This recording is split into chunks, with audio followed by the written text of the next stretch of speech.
How is everybody doing? And welcome back for another Strength Chat episode. Today, I have got a very special guest for you. Today, I'm joined by the Director of Performance and Sports Science at Athletic Lab, with over 20 years experience in elite performance and 11 Olympic medals to his name. Today, I am joined by the one and only Mike Young. How are you doing? Great. Thanks for having me on. Appreciate the invite. No worries at all. Thanks a lot for taking the time to jump on. How are you? What's been happening in your world recently? I'm doing well. Very busy, which is always a good thing if you are a small business owner. A full swing right now with my professional soccer club that I work with. I'm actually on a road trip, so you can see I'm staying in a nice hotel here with a little bedroom backdrop, and we're on an extended road trip. Just played last night, have another game in New York in a couple days.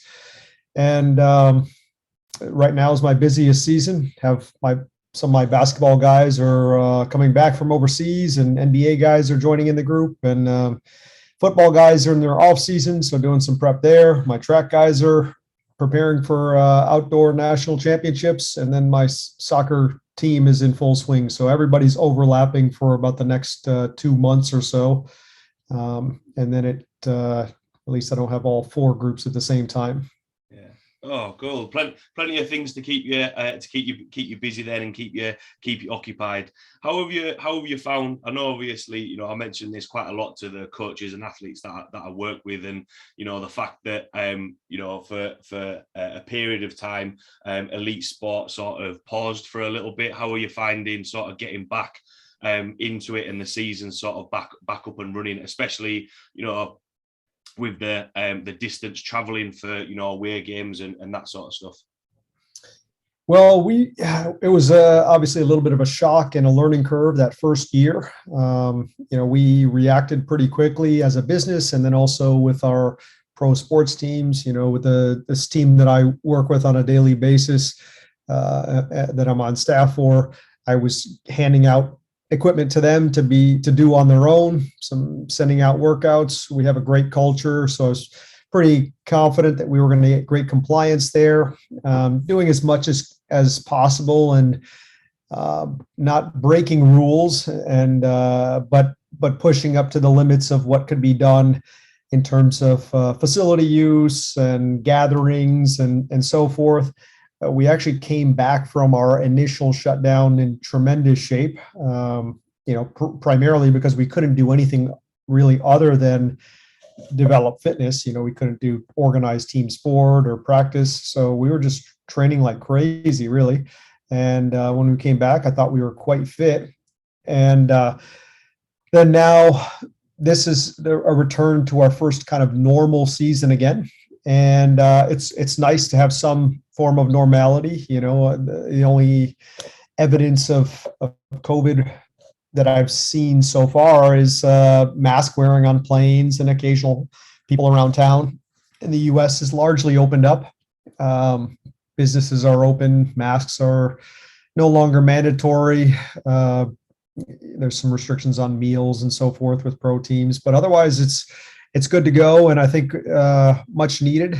But yeah, it was tricky that first year in particular to sort out this new reality, and it's also interesting to see how quickly that new reality has disappeared. People are somewhat done with Zoom workouts and the handing out equipment or coming up with real creative at-home workouts or what have you. Even I'm sure this is true in every sector of our industry. We're a humanities-based field. You're not going to replace us with AI or a spreadsheet or something like that. You can't replace face-to-face contact and motivation and personal relationships with what we're trying to strive for in terms of working hard and the physical development. So it's good to see that coming back. And I think people having a realization that things like Peloton or other AI-based training means have a place, but they're not the same as, remote training is not the same as a real human. There's a human element to what we do. And I think it's showing how important it is at this point that even in spite of the development of Zoom and Peloton and, the mirror training system and everything else, that we're doing better than we've ever have as a private sector. And teams haven't gone to remote training. They've returned to everything's in person, and it shows that that's important. Yeah, definitely. And it was interesting, saying there the new reality, because, lending kit, trying to think of different ideas. And, I know for some teams, you're only allowed to train in certain size groups rather than as a whole team. Whereas, I think looking back now, it's kind of all these things were nice novelties at the time, whereas things seem to be, for this big thing that was for 2 years that kind of restricted quite a lot of things. It seems as though quite a lot of sport and training and guidelines have kind of got back to normal, which is good to see. Obviously, I did a little bit of an introduction there at the start. But for everyone listening who might not know your background in coaching, in performance, and kind of your career path, if you like, just want to give a little bit of a background to yourself? Sure. I've pretty heavily steeped in sports sciences. Have 3 sports science degrees. Originally thought I wanted to be a medical doctor, but realized that wasn't my passion. I was a track and field athletics athlete, and primarily did a little bit of basketball and dabbled in football at the high school level, but collegiate level, I was a track and field athlete, and that was kind of my passion, that and strength and conditioning. Have worked at a variety of Division I universities as a strength coach and as a track and field coach. And over the course of that time period, I kind of realized I'd like to be my own boss. Ended up starting my own business while I was doing my doctoral studies. And that business has subsequently become Athletic Lab, which is a sport performance training center in North Carolina, east coast of the US, just outside of Raleigh. And for the last 13 years or so, that since I founded Athletic Lab, I have straddled multiple different domains in high performance sport, from education to sports scientist with different national governing bodies, while continuing to coach as a private coach for professional and individual athletes, working on teams, both collegiately as well as professionally in a couple different sports. So I feel like there's plenty of people a lot smarter than me, but I can speak the language of a lot of different individuals in different fields. And that has allowed me to press on and given me opportunities in different sports and different sectors of our field that maybe other individuals haven't had the chance to, because I have, I can speak the language of a soccer player and a sprinter and a basketball player and everything else. I know the rules of the game. I know the physical demands. I've earned my keep, so to speak, in those different activities, and I'm not going to look like an outsider when I enter them. And even as a sports scientist, educator, and coach, that I feel equally comfortable in all 3 of those hats, so to speak. So even right now, I work what is effectively a full-time role with a women's soccer team, the winningest soccer team in North American women's soccer history. We've done quite well for ourselves over the past 5-6 years. And also running Athletic Lab, which is sport performance and fitness and sports science training center, where I right now I'm working with quite a few other athletes. I have my own track and field group. That's a lot of what I post on social media lately. I work with about a half dozen to a dozen NBA players or Chinese Basketball Association level players. And then obviously individuals here and there in a variety of other sports. Used to do a lot in Olympic weightlifting. Now I've since handed that over to another coach, but I competed myself and at a pretty high level, and also coached our team prior to handing it off to our current coach, who's doing a great job with it. Oh, cool. So quite a varied background there. Mentioned a couple of sports, and a couple of strings to your bow, if you like. One question that I like to ask, obviously, speaking about people's background, is also, for myself, following the content that you put out there as a coach, who was kind of your influences as you were sort of developing as a coach? Because it's kind of, looking at a coach as yourself, it's kind of like, well, who do these coaches then look at as they progress through their career? Yeah, that's a great question. I always think that's someone needs to be able to answer that question. If they want to fast track their career, if they want to see what's been done before them and learn from it, they should have a good answer for that. So I've got a top three really that is I've lucked into in some regards, and is just I'd put them in the top three of contributors to the field. Number one would probably be a guy named Bruce Schexnayder. He's been an Olympics team staff. He's kind of gained a little bit of notoriety lately outside of the field of track and the sport of track and field, because he's just simply so brilliant. But I worked for Boo for 4 years while at LSU. We won 6 national championships while I was there. I was just his lackey, his assistant, basically. Did whatever he wanted to do, sopped up as much information as I could for 4 years, spent my full days around the guy, learning as much as I could. And he's opened doors for me and taught me just astronomical amount. So that would be my number one guy in terms of influence. In closely following that would be Dan Paff, who kind of took me under his wing almost for no good reason, has opened some doors for me in terms of jobs, and has educated me both in person and afar. Corresponded with him along the years, and has influenced me. And he and Boo are quite closely philosophically aligned. They come from the same coaching family tree. So it was interesting to see different interpretations, albeit small, of the same basic framework. And then I worked for a guy named Ethan Reeve at Ohio University.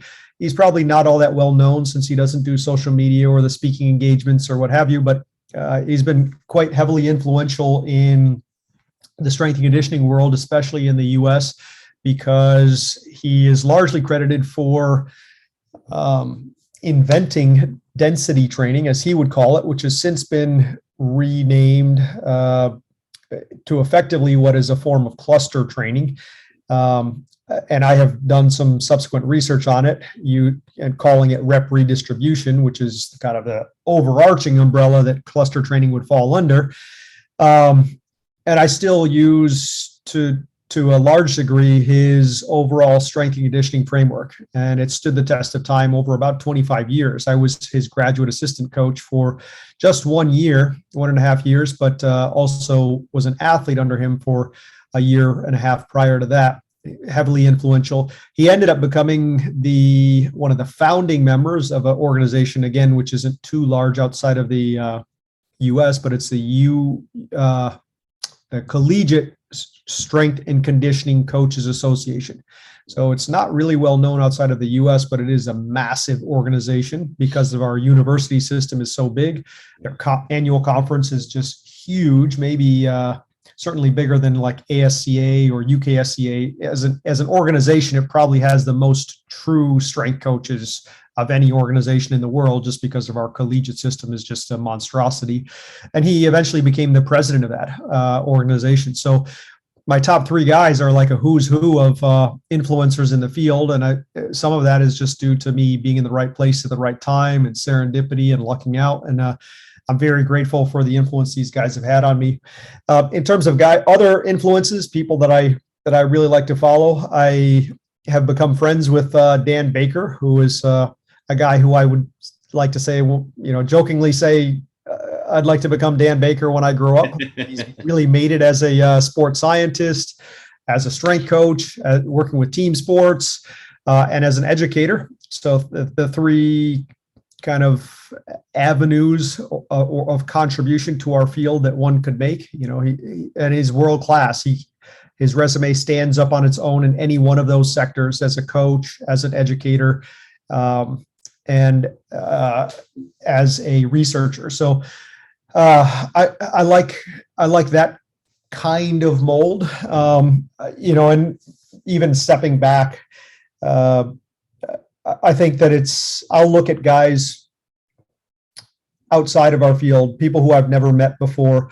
I see some powerlifting pictures in the background there, and I'm like, I took a visit to West Side, RIP Louis Simmons, when I was very young, working in Ohio, and I won't say that philosophically I really followed the West Side barbell methodology. I certainly would look to guys like that who have mastered a singular domain of physicality and say, well, these guys know what they're doing. I bet if I want to get strong, this is the source that I need to look at. If I want to have guys that need to have, excellent jumping ability, I need to look at our top volleyball physical preparation coaches and track and field jumps coaches. I want powerful guys. I need to look at my, Abajayevs in weightlifting and,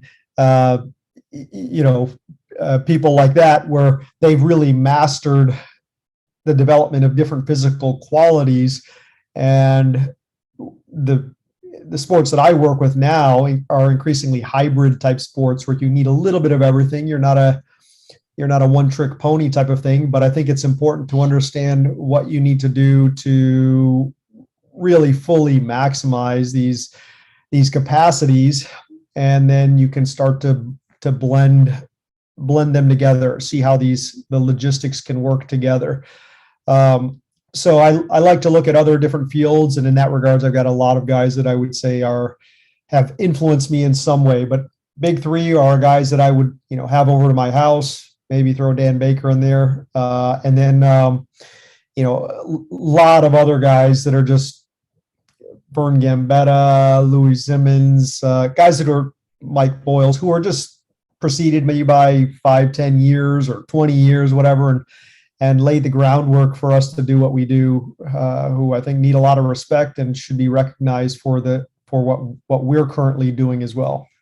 Yeah, absolutely. And it's interesting, especially within, the certain field that you're working with, then looking at other, I quite liked how you said, masters in their own field, in their own area, because, you can take something or find some relevance, even though it might not be that exact training method that you're using. You can learn. I always think there's something that you can learn or take from it that might be useful. In terms of the coaches and the people that you've learned from there, how has that sort of influenced? Because you look at the results that you get with your athletes and the teams that you work with. How has that influenced sort of you developing your own systems and realizing what works and what is going to get your athletes results?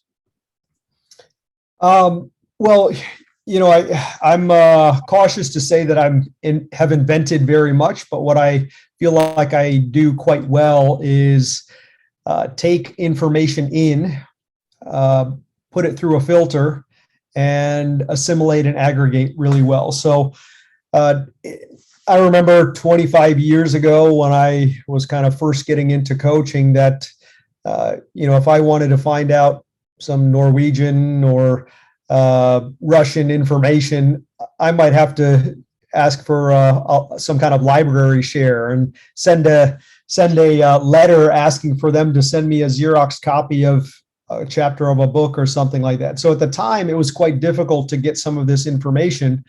My doctoral dissertation is half obscure papers from Russia and Germany and things of that nature. But now we actually have. At that time, the problem was, how do we get the information? Information was out there, but how do you get it? It wasn't readily accessible. Now the information is incredibly accessible. There's almost too much of it. And now the onus becomes on how can you filter that information, figuring out, what is worth keeping and what's not. And then a step beyond that would be, how do you put it together? So I think it's really important that you do figure out how, or at least understand what makes the West Side Barbell method work. What makes the Bulgarian weightlifting team the best of all time, or the Chinese weightlifting team the best of all time? What makes the Cuban jumpers so outstanding? And then you can find the commonalities between these different programs, figure out what works, see how you can connect dots, so to speak. Now it's not about the information. There's too much information. In fact, it's almost a detriment. There's so much information that perhaps a lot of young coaches who are not so keen on filtering that, or having what I'd call a BS filter, might look at it and see, oh, this methodology is validated not by the results that it gets, but by the number of likes that the social posting got.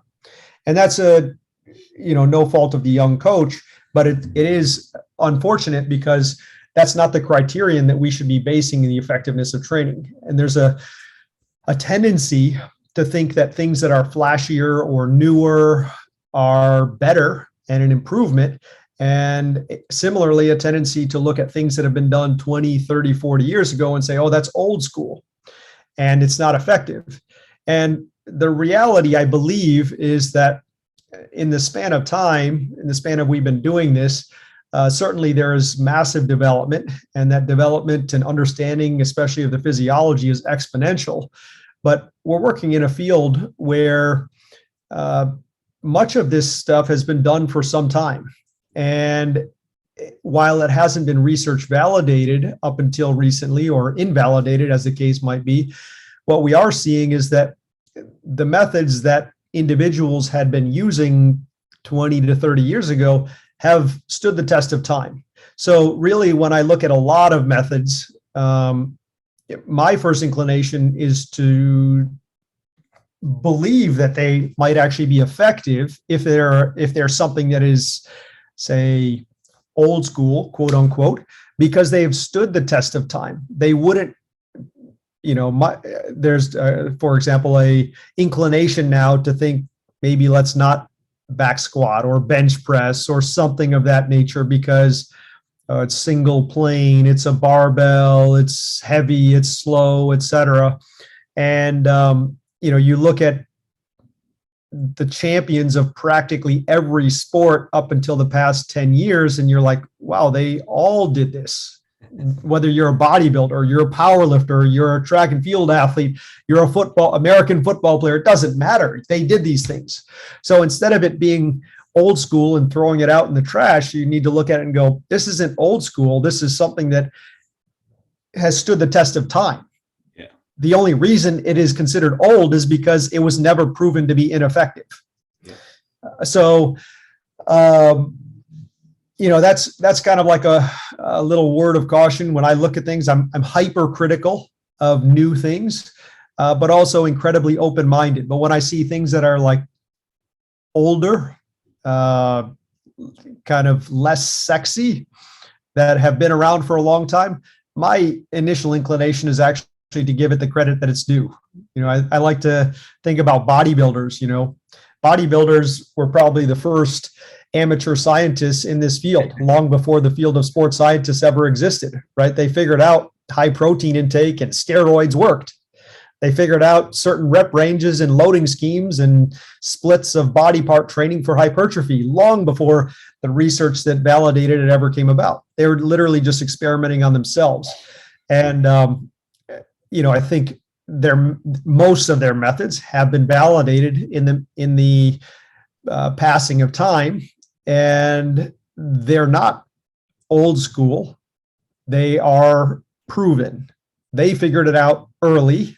That, say, for example, you needed to have a higher protein intake, that you needed to do a certain amount of volume, et cetera. And, they were right all along. If you weren't right, you weren't ever making the magazines or the stages that would give you prominence to share your ideas.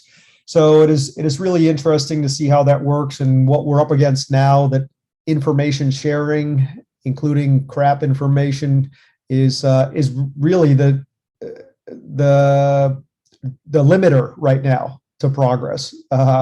Because it makes it so difficult to filter good information out, and there's such a tendency to think that something that's new and sexy is better. So my basic training philosophy is pretty much founded on unsexy, simple stuff. And then, based off of the mentors that I gave you, I think I'm very similar to them, but I trickle in some more sports science and monitoring type of things.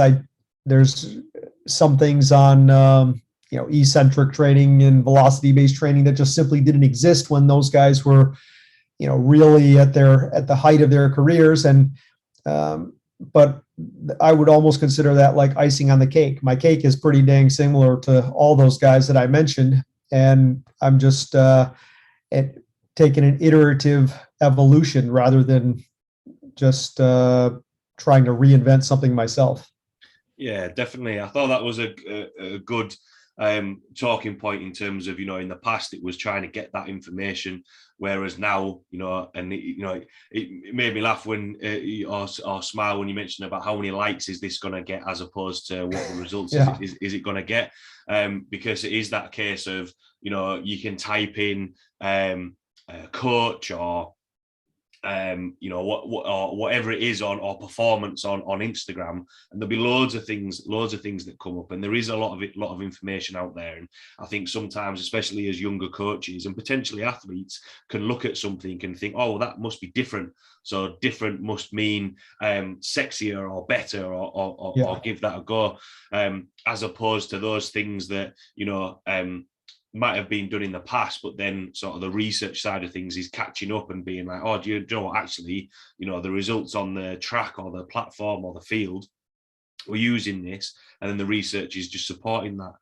Do you think that sometimes from the more complex or novel exercises that you see, coaches are just trying to set themselves apart and try and do something different to try and attract people to work from them, rather than trusting the process, like what you mentioned in terms of the systems and the mentors that you had? And then I thought that was a good word that you use in terms of it's just an evolution of some kit that might not be around now that wasn't behind there. Do you think that's sometimes where the younger coaches maybe go wrong a little bit, rather than trying to learn the foundations, if you like, of what has worked? Yeah, I think it's really tempting to just kind of distinguish yourself from other professionals in the field by doing something that's novel. Novel sells, but novel isn't necessarily effective. And we want to differentiate ourselves. And I think, doing the basics really exceptionally well will beat out novelty, sexiness, circus tricks any day of the week. It's actually stark. It's mind-boggling how simple a program can be and how effective it can be if you get the right pieces in place. You could. My daughter runs track and field now. She just started, and I was thinking, I was asked to write a program for the team, and they're just high schoolers and the sprint program. And I was like, yeah, I have a lot of complexity in my annual periodization scheme, but in reality, you could just break this down to these core ingredients, this hierarchical, most important elements. And you say, look, let's go really high intensity some days and recover on other days. That, make sure that intensity is there. You got to sprint, right? If you're anything locomotive, even if you're an endurance-based athlete, you got to have in some high-speed activity. If you're going to strength train, choose your couple 4 exercises a day, do it 2 to 3 times a week, and you're golden. Like stick to the basics. No reason to do anything absolutely crazy. Squat, hinge, lunge, push, pull, whatever it is. You could literally do 6 exercises a week, split across 2 days, and have an unbelievable program, unbelievably effective program. And it doesn't take, a master's or PhD in sports science to understand how to do that. Really, just the smallest elements, if you get them right, is where you're going to see the overwhelming majority of your gains. Now, I come from a sports, really, weightlifting and track and field, and then subsequently in bobsleigh, where success is measured in fractions of a second or a kilogram or a centimeter.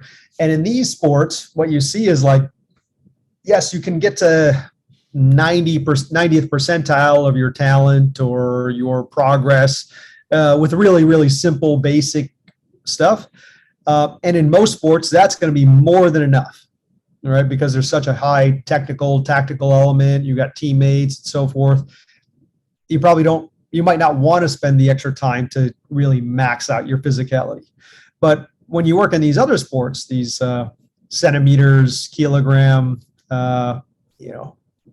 millisecond type of sports, you realize like that's where it matters to go beyond the simplicity. But you can get incredibly far just keeping it really basic and doing the basics exceptionally well.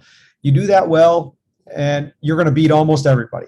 I have no question about it. So when I started to work in team sports, having come from these individual sports, my teams were very successful, and I was kind of shocked. I was like, what's going on here? Why are we appreciably faster and fitter and stronger than all these other teams? I mean, it was like notable. And I'm not doing anything special, having come from weightlifting and track and field and that kind of thing, and even swimming a little bit. And it's just that once you work in sports where you see like there's no other way around success in those sports, right? If you're in track and field, there's no time for bullshit Instagram video exercises, because it's not going to cut it. You're going to know right away that that's not where it's at. We're measuring the effectiveness of your program. We're literally measuring the effectiveness of your program in fractions of a second, in centimeters, in a kilogram. So it is a really nice filter for ineffective training methodologies and exercise selection, or whatever you want to discuss.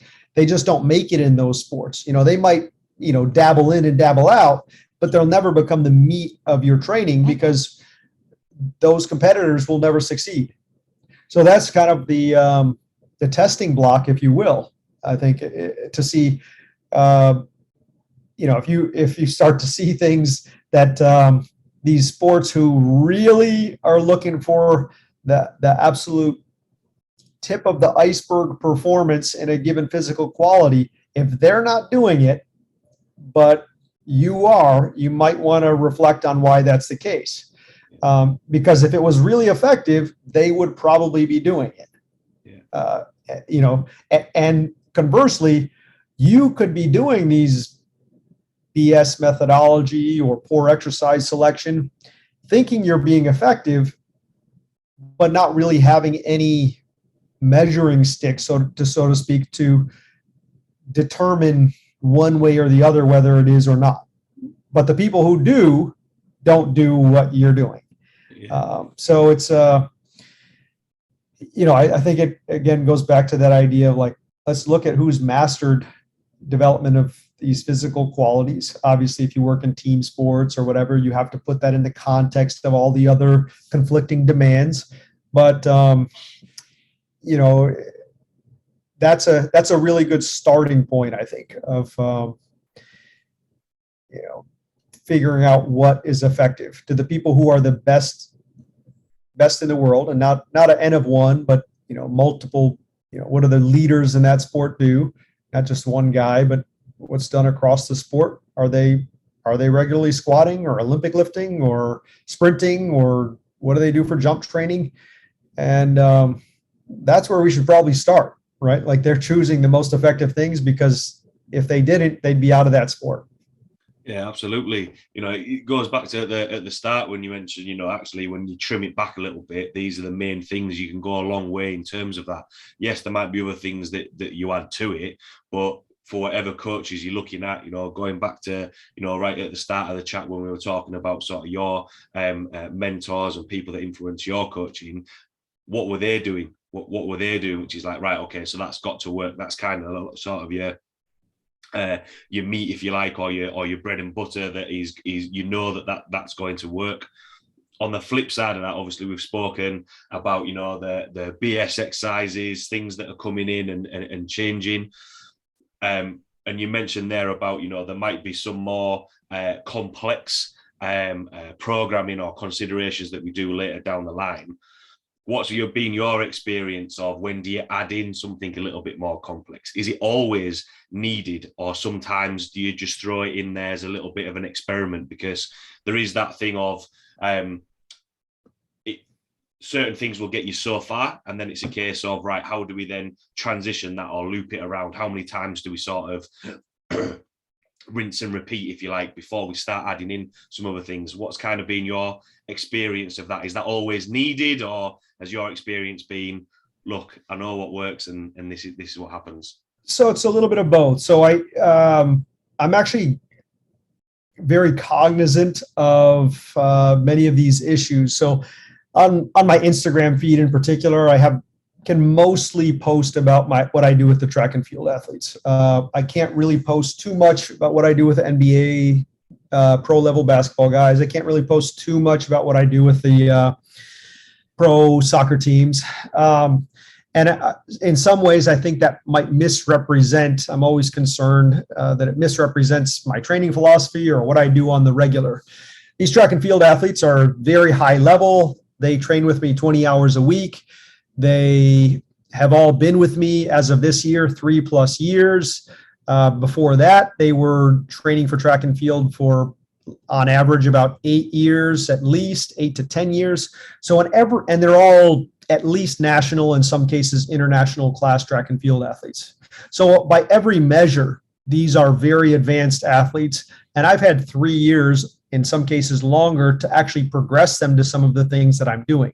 So there you will actually see what are effectively tip of the iceberg development type of stuff. You know, I haven't been able to post too much lately, but one of the things I recently posted about were just drop and catch landings where we're falling off of boxes that are like 1.2 meters tall. I'm not ever going to do that with my soccer players. Never. It's just not going to happen. These are players these are athletes, my track and field ones, who are, again, training 6 days a week, 20 hours a week, sometimes more. They're advanced ballistic athletes. They can handle that kind of thing. Last year, I took, COVID was a really interesting year for me because, or 2 years as the case is, because we had very few competitive outlets and a lot more time to train. So what that meant was that I could really do crazy things in training because there was no need to kind of taper off to compete. So, I'm having guys who are doing things like, I guess, almost like one guy who's like basically doing a single leg Nordic and things like this, or like Nordics with a plate overhead and just oscillating down at the bottom. We could get to levels of human development that I honestly, in some cases, had never seen before because we're just training so much. But on the flip side of that is my soccer team, right? So in my soccer team, if we look at them in the weight room, I only have them once a week in the weight room, maybe twice a week. And what that means is that in a couple regards, they're somewhat the opposite of my track and field group. So my track and field group might be in the weight room 3 times a week for heavy hitter strength training, heavy, fast, that kind of thing. Maybe an additional 2 times a week for like low intensity circuits, that kind of thing. And certainly a lot of other body weight gymnastics type activities here and there. Their training is physical development, effectively. Now, the soccer players, I see them in the weight room once, maybe twice a week. And so now I have to look at things in terms of not what I like to do to maximize performance, but what should I do to be the most effective. And in this regards, I take what I'd call the burning house or desert island approach. And that is goes something like this. If your house was burning down and you have time to take 2 or 3 things out of that burning house, what are you going to take? You're very quickly going to decide what is most important to you. Or if you're going to go to a desert island all by yourself, you're just dropped there and you don't know when you're going to be saved from this desert island. What are the 2 or 3 things that you need to take with you to that desert island, whether they're meaningful for your well-being or your survival or whatever it is? Very quickly, we develop a hierarchy of what's important to us. Now, if I only have 1 day of training a week, what I do in that 1 day of training is going to be vastly different. 1 day of weight room training, vastly different than my track and field guys who have as many as 5 days of training a week. 5 days of training a week for 48 weeks of the year, which is just mind-boggling to a lot of team sport athletes, right? My team sport athletes, I have them for 36 to 38 weeks of the year, and on average, 1.5 training sessions in the gym per week. So in the grand continuum of things, the soccer players are effectively like a novice. They're not novices. They're very good. They're extremely strong. They're great athletes. But in that continuum, 1.5 times a week, 36 weeks of the year versus up to 5 times a week for 48 to 50 times a year. So what I can put in the one program, there's going to be a lot of stuff that, hey, I would have left behind in the burning house with these guys, right? If I've only got them 1 time a week or 1.5 times a week for 36 weeks of the year, now I've got to really decide what is important. And what is important is always, for me, going to be mastery of the basics. My default is going to be things like full range of motion, exercises in appropriate set rep schemes with either heavily loaded or moderately loaded move fast. And we're going to choose from our core exercise categories, which means like squat, lunge, hinge, push, pull, brace.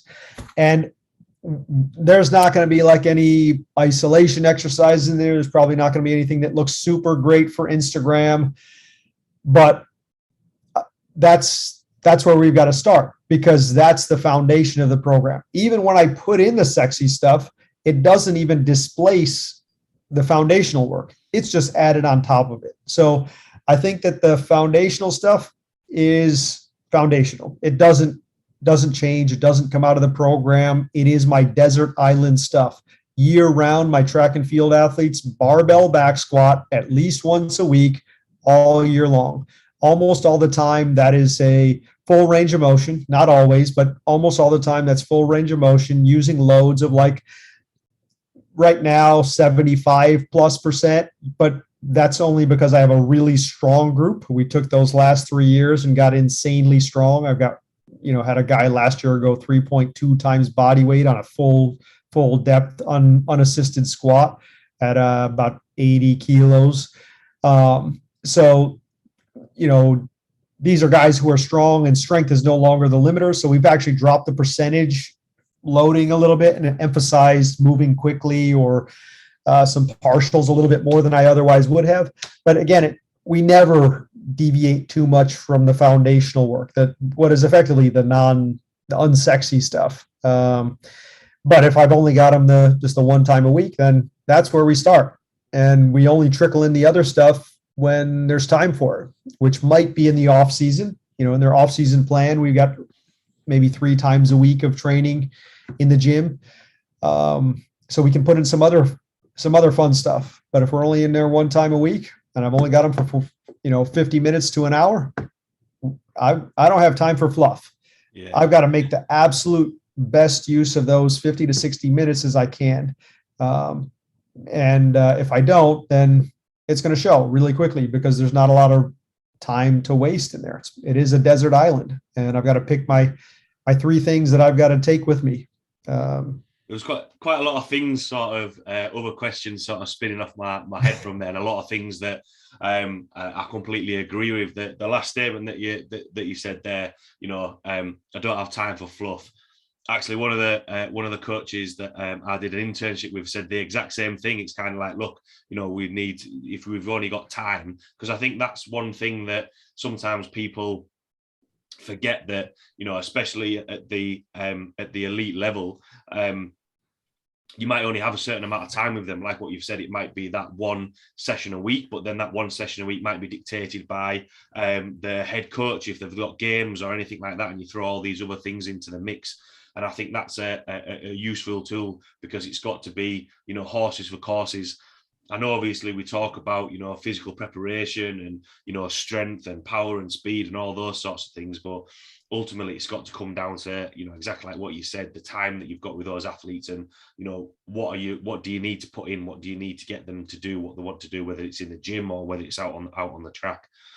The one thing that you said there in terms of, you've got some really strong athletes that you work with, and rather than getting them stronger, or they've got strong enough, how is that always, what's the phrase I'm looking for? Is that always a point where athletes will get to a certain level of strength, and then we need to have a look at other variations, which might be, eccentrics or lifting faster or something like that? Has that been sort of a transition that you find happens quite a lot with athletes, and then trying to look at, be like, right, we've got how strong is strong enough, and then how do we use that strength? Yeah, for sure. I mean, I was very heavily strength biased, especially early in my career. I think most coaches, especially in elite sport or track and field, certainly in soccer, would say that we still do a lot of really basic strength work. But increasingly, especially with my more advanced athletes, we're doing a lot of eccentric overload type work, a lot of stiffness type work, whether it's adding in some plyometrics or complexing activities. And that's really just the icing on the cake type of stuff. And I do think it is important. That's where you need to go. I think it's important that it follows an appropriate progression, though, because a beginner is going to progress almost no matter what you give them. If you put a beginning, novice, untrained athlete on a bike and have them stationary cycle, they're actually going to increase their max strength. That's how profound that effect is, right? So if we start with the understanding that for someone who is less trained, that more things will have the effect that you want. But when you're an advanced athlete, there's a very small number of things that will continue to push the needle forward. Then it really shows you that even if we think that those sexy things are important, we don't want to use them early on, because there's plenty of other things that will push the needle forward, and we don't have to pull out that weapon yet.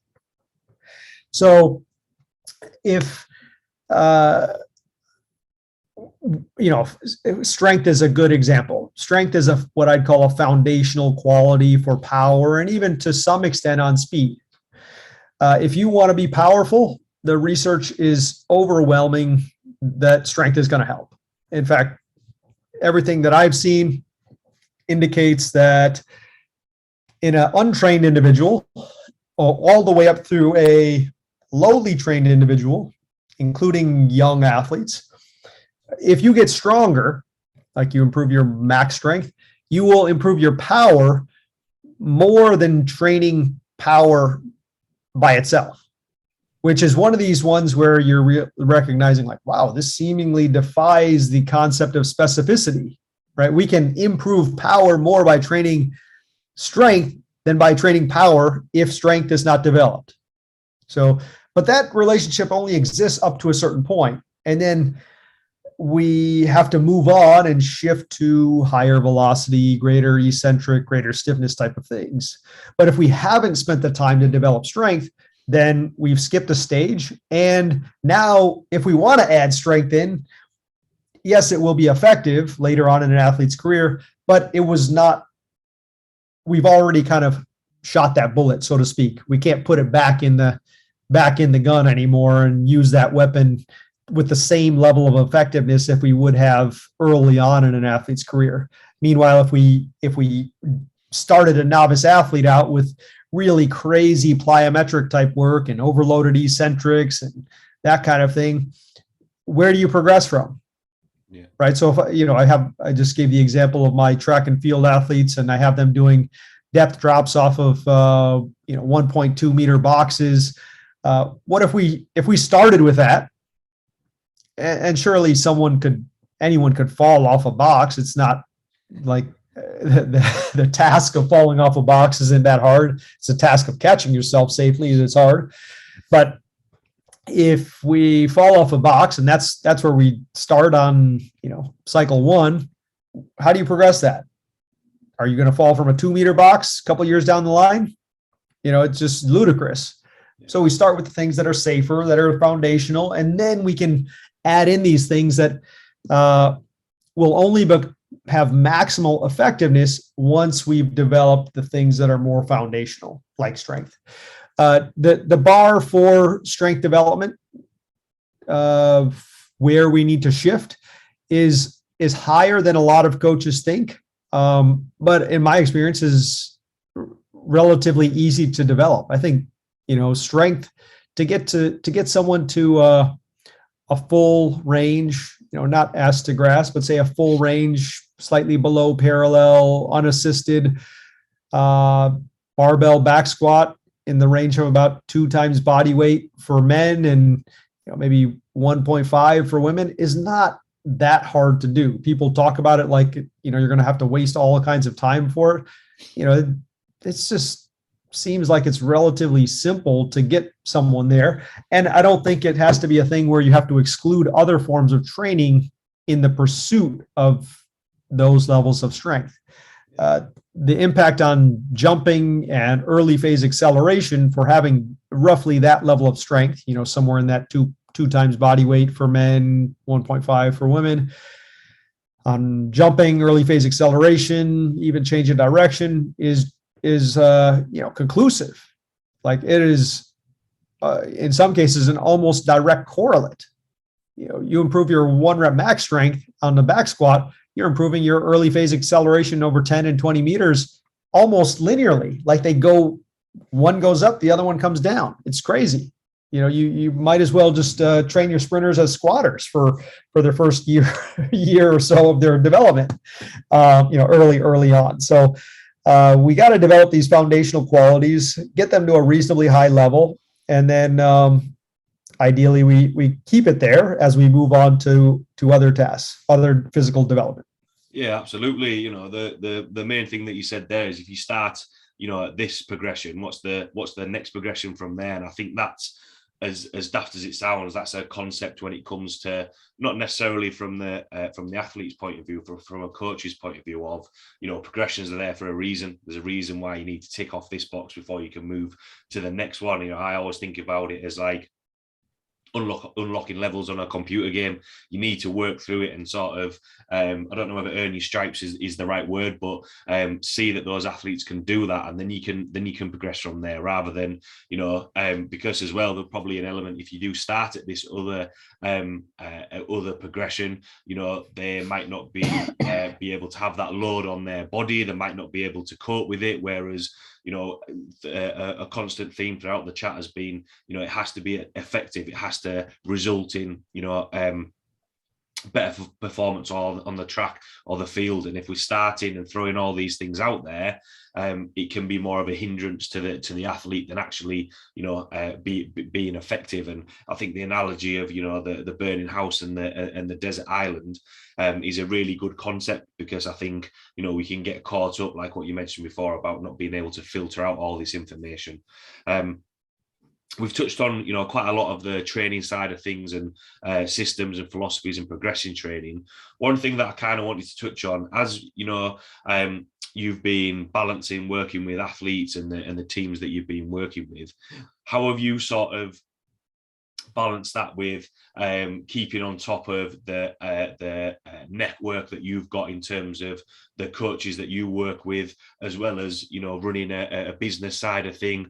How have you kind of spun all those plates and stayed on track and still get the results that you've got with your athletes? I know you mentioned there, obviously, with the weightlifting, passing that on to another coach. Have you found that sometimes you've got to pass things on a little bit and adjust your time that you're working with the athletes that you work with? Yeah, a little bit. So there's a handful of things that are kind of answer that question. One would be I really love what I do, and sometimes, much to the chagrin of my family, I do it a lot. So another part is I've never been a big sleeper. I have by all accounts, and I'm a short, early or late phase short sleeper. So I don't sleep very much historically. I've been trying to kind of get out of that through various methods. But my average sleep time since I've been an adult is somewhere on the order of like 5.5 hours per night, waking up fine and being productive. And so this has given me a lot more time, and I'm not trying to glamorize super late night hours or early morning or anything like that. But it has literally given me probably years advancement above and beyond what maybe others have had. But I like what I do, so it never becomes a burden. But I have realized that to grow, especially with the business, that I need to surround myself with really smart people and delegate to them as much as I can, or help them to be able to do something to the extent that I would like them to. In terms of like my network and like growth as a profession, something that really struck me a couple years back was, and this is pre-COVID, for a good 5-6 year stretch, I was in somewhere like 20 countries a year, maybe more, speaking at different events, meeting just brilliant coaches, both who are co-presenters as well as people that are attending, or maybe doing consultations at different clubs around the world, and just meeting people who are like absolutely genius that you've never heard of before because they don't care to do anything on social media. They haven't written a book, nothing like that, but they are truly world-class, as well as the people you do know. Yeah. And who are also world class. And this kind of moment struck me, and it was like, man, I've been put in this position where I'm asked to speak or consult or wherever. And in many regards, this is a situation of rich getting richer. And I don't necessarily mean that by financially. I mean that by I'm meeting these people who overwhelmingly other people don't have access to. I'm listening to lectures for people that aren't on YouTube yet or haven't written a book, and they're sharing ideas with me that aren't being shared anywhere else.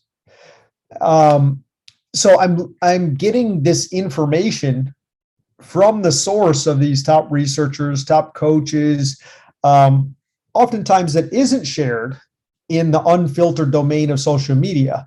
They have actually proven themselves in research and education and coaching. And I'm getting to meet these people and listen to these people and learn from these people.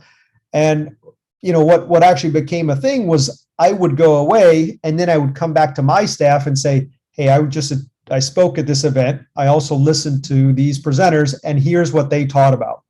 This is what we should be doing as well.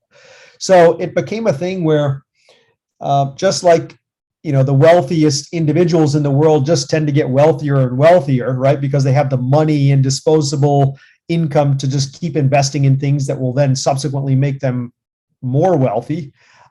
I was starting off by given an opportunity to speak or consult or be surrounded by these really smart people. And I would just continue to learn and take in as much information as I could. I'd go to these clinics and I'd sit in the back and take notes myself. COVID obviously put a little bit of a damper on that, shut down travel for 2 years and starting to open up again. But a good 5-6 year stretch of my life, as I said, going all around the world every other weekend and meeting and speaking to people who, aren't even really, some good examples is I went to like Germany and Brussels in the past, just prior to COVID shutdown. German and Dutch coaches, they have zero presence in the English speaking coaching family. You know what I mean? Like none. If you were to ask who's a good German sprint coach or something, it just someone from the UK or Australia or US might not even know, but they're there. They're just not speaking our language, right? So when you go and meet them and you see them present, and many times they can speak English, you're like, wow, this is there's literally a world of experts out there that are still hidden, that you can sit down and have a conversation with, that is far superior than the 140 characters of Twitter or whatever the character restraint is of Instagram. You can really pull back the curtain and get context and get meaning for what's being done. So that's, I think, where has really helped me. And I tried to share that with our staff at Athletic Lab, and even like with my own sharing and education, is like, hey, I've had this opportunity to learn so much from so many great people. Overwhelmingly, it's not mine. I might be connecting dots here and there, but it's not like it's my information, so to speak. And share that with others. Hopefully they share it back with me, what they've learned. And it's just helped tremendously in that regards. I think if you have an idea that's worth sharing, you should not keep it to yourself. You should put it out into the world for filtration, but also for moving everyone forward. Absolutely. I think that a key thing that you said there was you continue learning, which I think sometimes, I know we've gone back to it a couple of times in terms of, sometimes where coaches go wrong or feel like they've got all the answers, whereas there's always going to be something that you can learn, or like what we said right at the start, take from other coaches. And, it's interesting being able to go and learn off people who aren't sort of I thought it was quite good there, by only so many characters on Twitter, and there's so many sort of arguments or debates that can go on over Twitter, because it's just a statement. It's either right, well, this is right, or this is wrong, whereas actually, a little bit like what you said there, pulling back the curtain a little bit and having an actual conversation of, well, where are you coming from about this? What have you found in practice, and using that, which I think is a useful tool, because everyone is wanting to progress strength and conditioning, progress performance, which people will be able to learn off, which I think is quite a powerful tool when it comes to learning and developing athletes and performance. Quite a lot of topics and a couple of tangents thrown in there, what we've spoken about.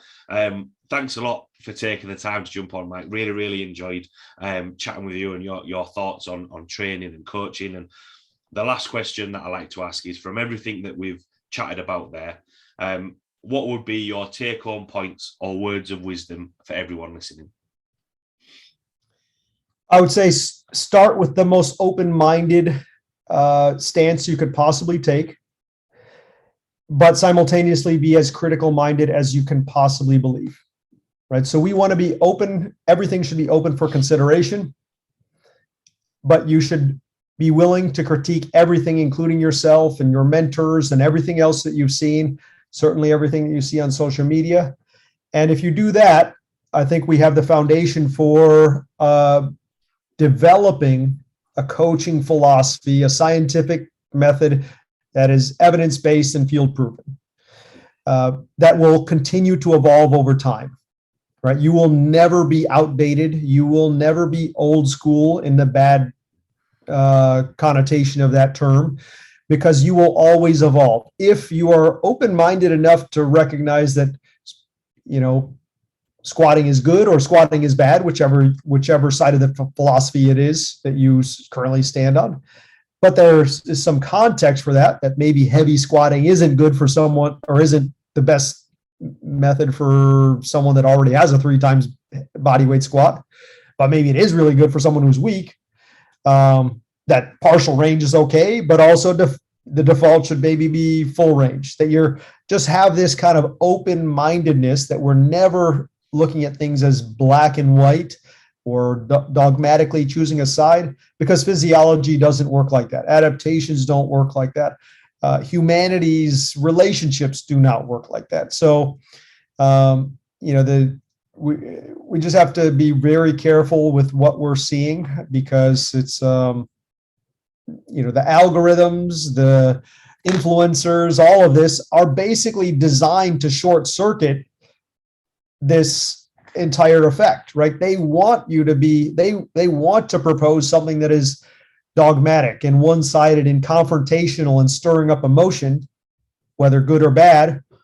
But that's not how we really move ourselves forward. That's not how we learn what is effective. So be incredibly open-minded, be incredibly critical-minded, filter everything, be willing to change your mind when proven wrong, and you can't take the wrong path if you do that. I think there was a few sort of golden nuggets in there of words and wisdom, which I think is useful. And sometimes, you know, what people need to be, you know, athletes and coaches need to be reminded of sometimes, because, you know, it is good to be willing to try things, but also, you know, don't be afraid to be like, you know, actually I've tried this. This doesn't work. You know, which goes on to that, you know, open-mindedness side of things, and at least you've tried it. But, you know, the thing that you said there is, you know, is it has it been effective? Have you been honest in terms of how that's been implemented? Thanks a lot, Mike, for taking time to jump on. Really enjoyed this chat today. If anyone has any questions about what we've chatted about today, want to get in contact with you or look at the content that yourself and the Athletic Lab put out there, where can people find you or ask you any questions? So I've been incredibly lazy on Twitter lately, but I used to be quite active. That's at Mike Young. Instagram is where I have most recently been active, which is at Mike Young PhD. I do put quite a bit of training videos on there, other than the last 5 or 6 weeks when I've just been overwhelmed in terms of busy coaching and other things. Do intend to get back on there very shortly and start posting, but that's probably my number one place. And I'm pretty good about responding to DMs there, but again, tend to be quite slow, but I do get back to everybody. So, and glad to have the interaction and both the questioning and, you know, the support as well. Yeah, awesome. Thanks a lot, Mike, again, for taking the time to jump on. Thanks a lot to everyone listening, and I will see you all next week. Cheers.